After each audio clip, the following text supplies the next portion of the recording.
आज का हमारा टॉपिक है ADHD। ADHD का मतलब है attention deficit hyper activity disorder. I know आजकल हम लोग बहुत टेंशन में आ जाते हैं, हमारे बच्चे हमारी बात नहीं सुनते, बार बार यहाँ से वहाँ करते हैं, किसी भी एक चीज़ पे फोकस नहीं कर पाते, तो हमें टेंशन हो जाती है कि आखिर ये हो क्यों रहा है, आखिर रीज़न क्या है। एंड कई तरीके से हम इसको जज करने लगते हैं। कई बार तो हमारा बच्चा ADHD से डील कर रहा हो या नहीं कर रहा हो, लेकिन हम लोग मेंटली खुद ही मन में सोच के बैठ जाते हैं कि शायद हो सकता है हमारे बच्चे को ADHD हो, एंड हम लोग यहाँ से वहाँ डॉक्टर्स के पास भटकते रहते हैं। So basically this video is for this only, ताकि आप लोगों को एक अंदाज़ा लग जाए कि आखिर ADHD होता क्या है, एंड अगर है भी तो इसके बहुत से बेनिफिट्स भी हैं, तो कोई इतना टेंशन का बात नहीं होता। सो यू आर लकी अगर आपके बच्चे को ADHD है तो। सो सबसे पहले बात करते हैं ADHD, जिसे हम हिंदी में ध्यान या तो सक्रियता विकार भी कहते हैं। एक मानसिक स्वास्थ्य का स्थिति है, ये मेंटल डिसऑर्डर है जो मेन बच्चों में देखी जाती है, लेकिन कभी कभी यह बड़े लोगों में भी देखने को मिलता है। इसमें किसी भी इंसान को कहीं पे फोकस करने में ज़्यादा प्रॉब्लम होती है, या फिर वो शांत कहीं पे बैठ नहीं सकता, वो खुद को कंट्रोल करना उसके लिए थोड़ा सा प्रॉब्लमेटिक रह जाता है। अब अगर हम बात करें कि ADHD जो होता है उसका मेन रीज़न क्या होता है, क्यों होता है, ठीक है, या चलिए पहले बात करते हैं कि इनके सिम्टम्स क्या हैं। तो इनका सिम्टम्स हो गया, जैसे मैंने ऊपर में आपको बताया कि ध्यान में कमी होना, फोकस नहीं कर पाते।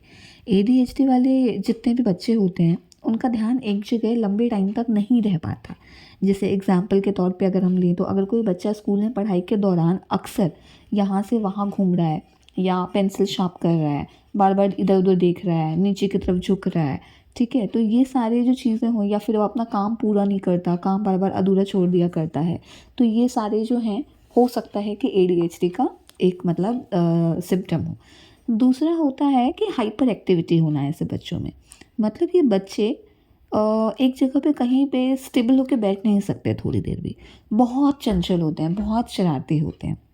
जैसे कि एक बच्चा स्कूल में अपनी सीट पर बैठने के बजाय लगातार इधर उधर दौड़ता रहता है, या फिर ऊपर नीचे करता है। So this is called basically, ठीक है। तीसरा मान लीजिए कि इनके बहुत इम्पल्सिव होते हैं। इम्पल्सिव मतलब कि बहुत जल्दी रिएक्ट करते हैं। ADHD वाले बच्चे जो होते हैं उनको सोचने समझने बिना सोचे समझे काम करते हैं।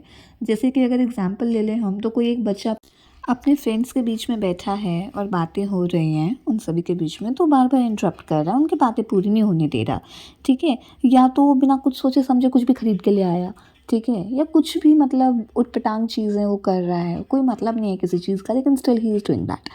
तो ये सारी चीज़ें जो हैं ये हो सकता है कि ADHD का हो। लेकिन अब अगर हम इसके इलाज की बात करें, तो ADHD का इलाज जो है बेसिकली सच बताऊँ तो इसकी ज़रूरत नहीं पड़ती, ठीक है। हाँ, आप कर सकते हैं, अगर आप चाहें तो आप मेडिसिन स्टार्ट करवा सकते हैं, या फिर आप काउंसलिंग करवा सकते हैं, या फिर आप आजकल कई एजुकेशन सिस्टम हो गए हैं जिसके थ्रू आप उनका फोकस एक जगह पे इकट्ठा कर सकते हैं। लेकिन सच कहें तो इनका कोई इतना ज़्यादा आज के डेट में रिक्वायरमेंट नहीं है, because it can prove like a benefit for you as well.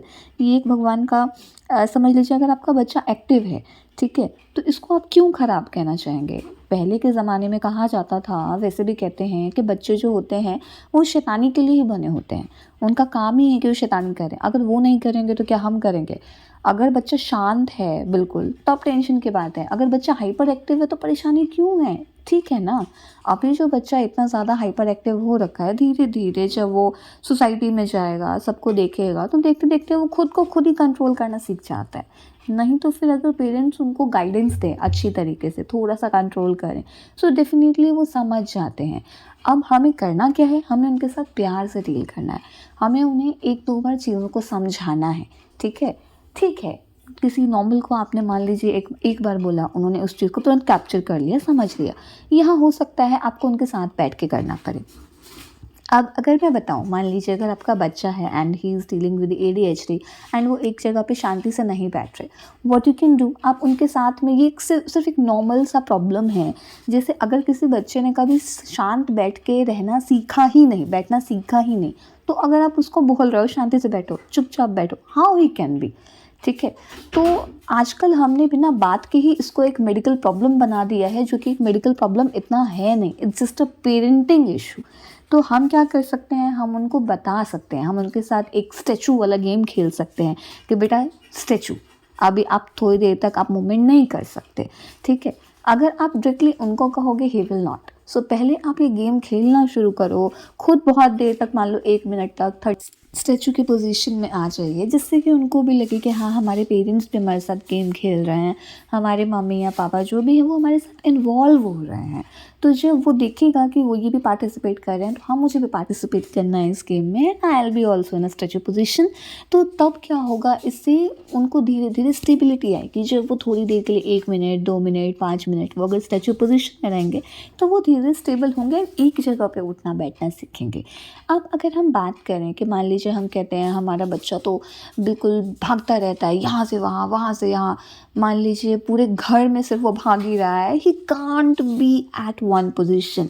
तो उसके लिए आप क्या कर सकते हैं, कोई प्रॉब्लम नहीं है। पहले के ज़माने में क्या होता था, हम लोग गांव घरों में रहते थे, पूरा खुला मैदान था, बच्चा दौड़ता था, भागता था, उसको पूरी फ्रीडम मिलती थी, जिससे कि अगर उसके अंदर मान लीजिए बहुत एक्स्ट्रा एनर्जी है, वो यूटिलाइज हो जाता था। यहाँ अभी हम लोग बंद घरों में रहना सीख गए हैं, यहाँ बच्चे को अपना एनर्जी यूटिलाइज करने के लिए नहीं मिल रहा। This is really a very big problem to everyone. आजकल हो क्या रहा है बच्चों के साथ में, ज़्यादातर बच्चे शांत हैं, ये एक जगह पे फ़ोन लेके बैठे हुए हैं, उनको कोई मतलब नहीं दुनिया में क्या हो रहा है क्या नहीं हो रहा, खेलना कूदना क्या होता है, सिर्फ उनको फ़ोन चाहिए, टीवी चाहिए, या फिर उनको वीडियो गेम्स दे दीजिए वो चाहिए, कोई मतलब नहीं किसी चीज़ से। अगर आपका बच्चा यहाँ से वहाँ भाग रहा है, this is a very positive sign, उसको आप नेगेटिव में मत लो। क्या पता उसका जो ये एनर्जी है वो अगर आप उसको राइट डायरेक्शन दें तो he can be a good runner, ठीक है। कल के डेट में मे बी वो ओलंपिक्स में पार्टिसिपेट कर सकता है, या फिर स्पोर्ट्स में बहुत बेस्ट खुद को प्रूव कर सकता है। आपको सिर्फ उनको एक दिशा देने की ज़रूरत है, एज अ पेरेंट उनका साथ देने की ज़रूरत है। तो आप उनका स्पोर्ट्स में नेम एनरोल करवाइए, जिससे कि उनकी एनर्जी वहाँ पे यूटिलाइज हो सके। आप उनको स्विमिंग करवाइए। आप नहीं तो सबसे बेस्ट तरीका अगर मैं कहूँ तो what you can do, you can go to play ground या समथिंग, नॉर्मल ग्राउंड पे, पार्क में या कहीं भी। उनको आप बोलो कि वो अपने शूज़ उतारें, सॉक्स उतारें, एंड वो खुले पैरों से ज़मीन पे वो भागें, जितना वो रन कर पाएँ।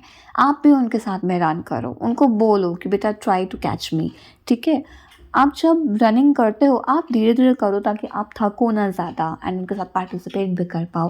एंड उनको बोलो जब वो खुद ही मतलब दौड़ेंगे, मान लीजिए आप उन्होंने 1 चक्कर लगाया पूरे ग्राउंड का, 2 चक्कर लगाया, 3 चक्कर लगाया, 10 चक्कर लगाया, धीरे धीरे उनका खुद ही एनर्जी लेवल जो है वो नॉर्मल हो जाएगा। एंड जब वो नॉर्मल हो जाएगा तो फिर वो खुद उसके बाद जब घर आएंगे थके रहेंगे, वो सारी चीज़ें वो अपने लेवल पे आके कर पाएंगे। बट इसके साथ आपको क्या करना है, अपने एनर्जी लेवल तो उनका कर दिया मैनेज, बट उसी according what you have to do, आपको उनको खाना भी उसी अकॉर्डिंग देना होगा, आपको उनका ध्यान रखना होगा, उनके एनर्जी ड्रिंक्स उनके पास होनी चाहिए, जिससे कि उनका एनर्जी ज़्यादा डाउन ना हो जाए। So this is the best issue. Other than that हम क्या बोलते हैं कि धरती इज़ लाइक अ माँ। जब बच्चा सच में डायरेक्टली उस ज़मीन के कांटेक्ट में आता है, तो मिट्टी के कांटेक्ट में आता है, तो उससे क्या होता है, उनका मेंटल इश्यूज़ भी कई तरीके से सॉल्व होना स्टार्ट हो जाते हैं। उनके अंदर फीलिंग्स जो हैं वो डेवलप होना स्टार्ट हो जाती हैं, चाहे वो पेरेंट्स के लिए हम कहें, चाहे वो मतलब किसी भी एज अ ह्यूमन बीइंग भी एक काइंडनेस डेवलप होती है, जो कि बहुत ज़रूरी है बच्चों में डेवलप होना। So don't be like this. And अगर मैं आपको ADHD के एग्जांपल्स दूँ, तो स्टीव जॉब्स जो हैं, स्टीव जॉब्स हमारे एप्पल के मतलब बेसिकली संस्थापक थे, एंड टेक्नोलॉजी के क्षेत्र में उन्होंने बहुत ही ज़्यादा मतलब एक इम्पॉर्टेंट रोल प्ले किया है अगर मैं कहूँ तो ADHD के लक्षण उनके अंदर भी थे, लेकिन उन्होंने उसको फेस किया, और वो आज के डेट में अगर हम देखें तो बहुत ही अच्छी सक्सेसफुल रहे हैं। उनका ध्यान जल्दी से भटक जाया करता था, लेकिन उन्होंने इसको अपना ताकत बनाया है, इसको अपनी प्रॉब्लम नहीं रहने दी। उनके पास जो भी एनर्जी थी उन्होंने उसको बहुत ही पॉजिटिव वे में लिया, और उसको एक जगह पे फोकस करके उन्होंने उसको यूज़ किया, जिससे वो सक्सेसफुल रहे लाइफ में। उनके साथ साथ दूसरा एग्जाम्पल है हमारे जस्टिन टिम्बरलेक जो थे। तो जस्टिन टिम्बरलेक जो थे वो एक बहुत ही अच्छे अभिनेता के तरह भी उन्होंने काम किया है, एंड बहुत ही पॉपुलर सिंगर भी रहे हैं वो। उनको भी यही प्रॉब्लम था, बचपन में उनको पढ़ाई में बहुत परेशानी हुई, लेकिन उन्होंने धीरे धीरे अपनी इस टैलेंट को समझा, और जब उन्हें म्यूज़िक में इंटरेस्ट आने लगा तो उन्होंने उसमें आगे बढ़ने की सोची, एंड खुद को आज इतना सक्सेसफुल उन्होंने बनाया है। इनफैक्ट उन्हें ग्रैमी पुरस्कार भी मिला हुआ है, कलाकार जब वो बन गए थे तब। तो कहने का मतलब ऐसा कोई टेंशन नहीं है। ऐसे कई एग्जाम्पल है, जैसे टेम्पल ग्रैंडन हो गए, उनको भी था, उनको तो ऑटिज़्म भी था, एडीएचडी भी था, लेकिन स्टिल वो इतने सक्सेसफुल रहे हैं। और मतलब विन डीजल, लिव टेम्पल्टन, तो ये सभी जो हैं, ये सभी बहुत सक्सेसफुल रहे हैं। उन्होंने अपनी सारी प्रॉब्लम्स को दूर किया एंड खुद सक्सेसफुल लाइफ में बने। सो एडीएचडी कोई इतना बड़ा इशू नहीं है। ओवरऑल अगर हम बात करें तो एडीएचडी वाले बच्चे जो होते हैं वो ना केवल अपने जीवन में बहुत ही सफलता प्राप्त करते हैं, बहुत सक्सेसफुल रहते हैं, बल्कि वे अपनी जो उनकी एनर्जी है, उनका जो दृढ़ संकल्प होता है, उसको यूज़ करके वो दुनिया में बहुत ही पॉजिटिव होके वो बहुत ही चेंजेस ला सकते हैं। ये लोग ना केवल अपने डिसऑर्डर से लड़ते हैं, बल्कि उसे अपनी ताकत बना के उनका जो भी गोल होता है उसको अचीव करते हैं। अब हम बात करते हैं कि अगर हमारे बच्चे को एडीएचडी है तो आखिर हम क्या करें, कैसे उसको दूर करें। तो सबसे पहले तो एडीएचडी को समझें और उसको स्वीकार करें। That is the most important part. अगर आपके बच्चे को ठीक है ना, एक्सेप्ट इट, आपका बच्चा है and you can treat it completely. बस थोड़ा सा पेरेंटिंग्स में चेंजेस की ज़रूरत है। तो सबसे पहले तो उसको एक्सेप्ट कीजिए, उसके लक्षणों के बारे में जानकारी जो होती है वो पता कीजिए, ठीक है, ताकि आप उसको बेहतर तरीके से समझ पाएँ और उसके साथ जो भी आपको माता पिता, शिक्षक जितने भी होते हैं, टीचर्स वगैरह होते हैं, उन सभी की समझदारी और समर्थन से ही बच्चे के अंदर आत्मविश्वास आप ला सकते हैं। दूसरा है कि शक्तियों को पहचानना और उन्हें बढ़ावा देना। पहले आप पता करो आपके बच्चे में क्या सबसे अच्छा टैलेंट है, उनके टैलेंट को समझो और जो भी है उनको उसके अंदर में आगे मतलब हेल्प करो, मोटिवेट करो कि वो उसके अंदर आगे बढ़ पाएँ। जैसे एडीएचडी वाले बच्चे जो होते हैं वो ज़्यादातर देखा गया उनमें बहुत एनर्जी से भरे होते हैं। तो ये विशेषता जो होती है वो किसी भी करियर में उनको सक्सेसफुल बना सकती है। मतलब आर्ट में या फिर मतलब एक्टिंग में भी आप बोल सकते हो, साइंस में, कई सारी फील्ड्स में, सब में वो अच्छे मतलब निकल सकते हैं। दूसरा होता है कि उनको आप अच्छी डायरेक्शन दें। उनकी जो मतलब इंटरेस्ट है उनको, उसको बताएं कि उनका इंटरेस्ट आखिर सबसे ज़्यादा किस में है, उनकी ताकत जो है उसके बारे में उनको समझाएं कि ये उनकी प्रॉब्लम नहीं है, ये उनकी सबसे बड़ी ताकत है। तो वो उनको एक राइट डायरेक्शन दें एंड उसके बाद ऐसे बच्चों को आप एक व्यवस्थित मतलब एक टाइम टेबल बना के दे सकते हो प्रॉपर, और उनको प्रॉपरली आप उनको डायरेक्शंस दे सकते हो कि बच्चों को अपनी ज़िम्मेदारी को समझने और उन्हें पूरा करने में, जिससे उनको मदद मिले कि इतने टाइम पीरियड में आपको ये काम करना है। छोटे छोटे हिस्सों में उनके टाइम को डिवाइड कर दीजिए और उनको जो आप टाइम लिमिट दे रहे हैं उसके भीतर में उनको काम करने के लिए करिए। ऐसे में आप टीचर्स के साथ भी उनकी हेल्प ले सकते हैं। मान लीजिए एडीएचडी वाले बच्चों को स्कूल में विशेष ध्यान की आवश्यकता होती है, जैसे कि ज़्यादा टाइम की, शांत वातावरण की, ठीक है, पर्सनल उनको थोड़ा सा मतलब इमोशनल सपोर्ट की, हेल्प की, ठीक है, तो आप टीचर्स की सहायता ले सकते हो, काउंसलिंग करवा सकते हो। फैमिली का समर्थन बहुत चाहिए, मम्मी पापा का सपोर्ट बहुत ज़रूरी है। तो सबसे पहले तो एज अ पेरेंट आपको तैयार होना पड़ेगा, फैमिली में सबको, दादा दादी सबको तैयार करना पड़ेगा।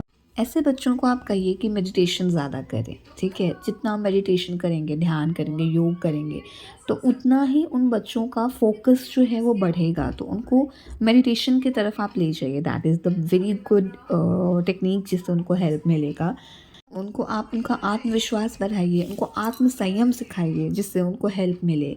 कई ऐसे बच्चों में एक और चीज़ देखी गई है कि ये लोग जो होते हैं बहुत ही कॉन्टिन्यूस मतलब कहें तो कॉन्टिन्यूसली वो लोग हार्डवर्क करते रहते हैं, निरंतर प्रयास करते हैं, ठीक है, उनका अडिग विश्वास होता है और वो लोग अगर ठान चुके हैं तो ठान चुके हैं, वो उसको हासिल करके रहेंगे। तो जीवन में बार बार चुनौतियाँ आती हैं, लेकिन उसको निरंतर प्रयास करके अपनी फ्लेक्सिबिलिटी के साथ उनका सीखने का जो रवैया है ऐसे बच्चों का, वो उनको सफलता की ओर लेके जाता है और वे अपनी असफलताओं से भी बहुत कुछ सीखते हैं और उन पर काबू पा जाते हैं, ठीक है। उनको कहिए कि वो अपना एक गोल फाइनल करें, छोटे छोटे गोल्स वो रखें और उसको पूरा करते करते उनको ना जब सक्सेस का हैबिट लगेगा तो डेफिनेटली अपना गोल्स को चाहना, पूरा करना, उसको जब हैबिट लगेगा तो वो बहुत आगे जा सकते हैं। वो फ्यूचर में बहुत अच्छे गोल सेट करके अपनी लाइफ को बहुत ही अच्छा डायरेक्शन दे सकते हैं। सो